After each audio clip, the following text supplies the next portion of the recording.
Look at this beautiful coaster I got from Islamabad.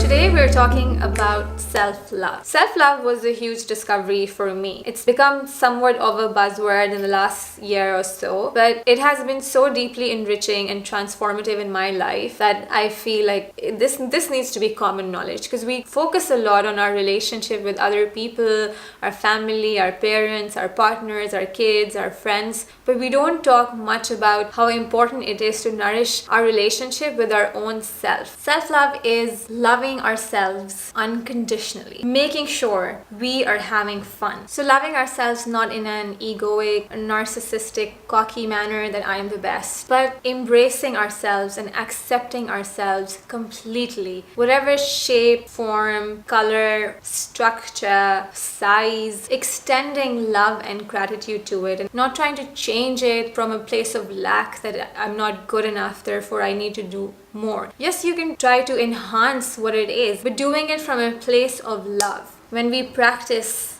acceptance and unconditional love like this, we're tuning into the frequency of love, which is of a very high vibration, and we are in turn raising our vibration really high. Really just consciously being like, I love and I accept myself completely. I know I use the word consciously quite frequently, but that word is so powerful because the word conscious means you're putting intention into something, and intention is so powerful. Just as we have relationships with other people in our life, in a similar manner, if we build a conscious relationship with our own selves, it will largely benefit our well-being. You can start getting into the habit of self-love, scheduling time and intention to tune into your body and assess what's happening, what's going on. If you're having a day when we're feeling a little bit under the weather, instead of getting frustrated or annoyed why this is happening to you, engaging in a feeling of trust and gratitude that yes, I know that my body is going to fix me no matter what. I believe in my body's abilities to get me back on track as soon as possible. So in doing this, you are allowing your body, you're giving it space to recover instead of overloading it with stress or anxiety at why am I not well. You are giving it more love and more nourishment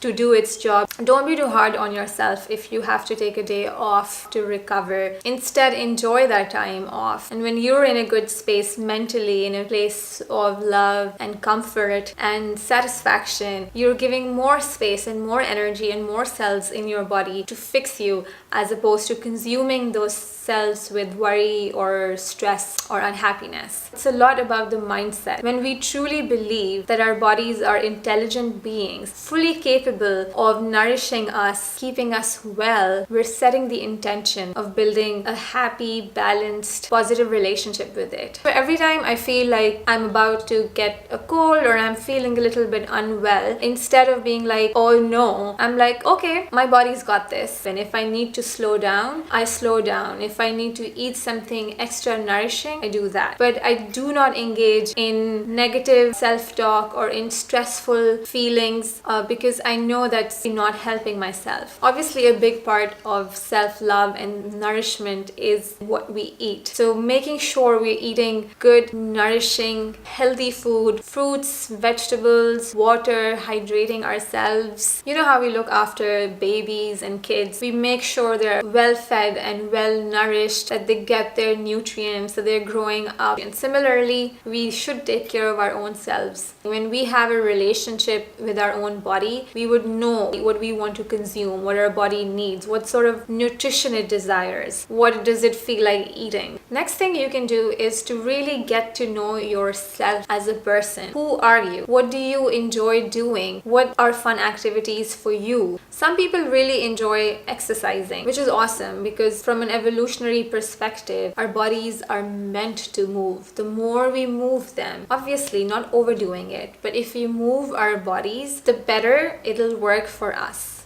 There's a saying I heard somewhere: when our body moves, our mind grooves. Moving our body will keep all of us aligned. Exercising, going to the gym, or playing a sport, going for a walk, dancing, running, all of these activities, your bodies are going to thank you for it. But really, fun could mean different things for different people. But asking yourself, what do you want to do? What would bring you the most joy? What would bring you the most excitement? And then see what comes up, and then trust your gut that what came up is the right choice and follow it. Maybe you enjoy reading, listening to a podcast, cooking, meditation, or spending uninterrupted time with your family and loved ones, watching a movie, painting, shopping, writing, whatever you enjoy. Just go for it. Personally, I love going out to a cafe with a book, or going to the beach, or hitting the gym. But I don't just mindlessly walk outside. I check in with myself and see what would bring me the most joy in this moment. And then I just follow what comes up. Whatever you choose to do, whatever your definition of fun is, just allow yourself to enjoy it completely with zero guilt. Even rituals like doing the dishes, or taking the trash out, clearing out your space, or decluttering your wardrobe, these also fall into acts of kindness for yourself and will nourish your relationship you have with your own self. Let's move on to the mental aspect of self-love. We all have a voice with which we talk to ourselves. For me, this was a crucial discovery. First of all, I didn't know I had a voice with which I spoke to myself. Second, when I became aware of that voice, I was quite disturbed because I was talking to myself in a very harsh manner. We all have an inner critic, an inner voice, whether we are aware of it or not. First thing is to acknowledge that yes, there is a tone with which we speak to ourselves. Second is to slowly become aware of it. How are we speaking to ourselves? Meditation is a great tool where we can see our self-critique clearly. So we need to make sure that we're speaking to ourselves in a very kind, gentle manner. A lot of the times the tone that we speak to ourselves with is developed in our very, very early years, from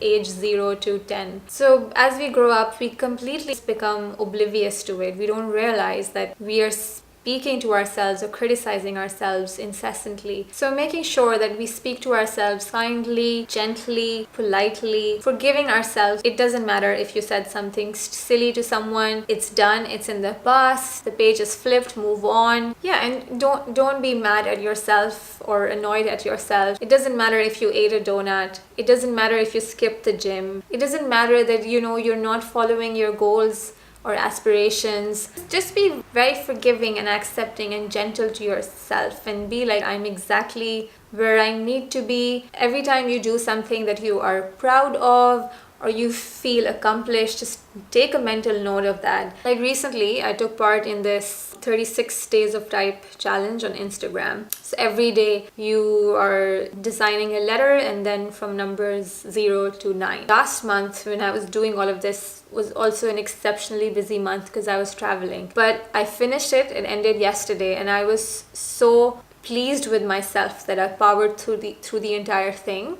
So I made sure I let myself know that, girl, I'm proud of you. When we intentionally and consciously cultivate a loving, kind, gentle relationship with ourselves, we will become happier beings. When we extend love to ourselves without discrimination, without any condition, we will naturally extend that to other people as well. My battery is now dying. I hope this was useful. Thank you.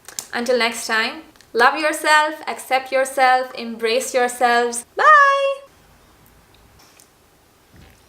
The conscious, intuitive, loving and accepting all of our bodies. All of our bodies. This is getting me frustrated. This is getting me frustrated. Shape or form we come in, just... There's a seagull outside. Coffee? I'm feeling so hot.